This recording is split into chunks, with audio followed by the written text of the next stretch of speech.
శోకపు లోయలలో కష్టాల కడగండ్లలో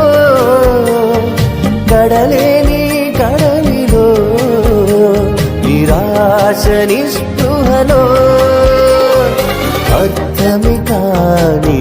జీవితం ఇక వ్యర్థమని నేననుకొనగా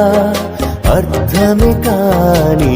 జీవితం ఇక వ్యర్థమని నేననుకొనగా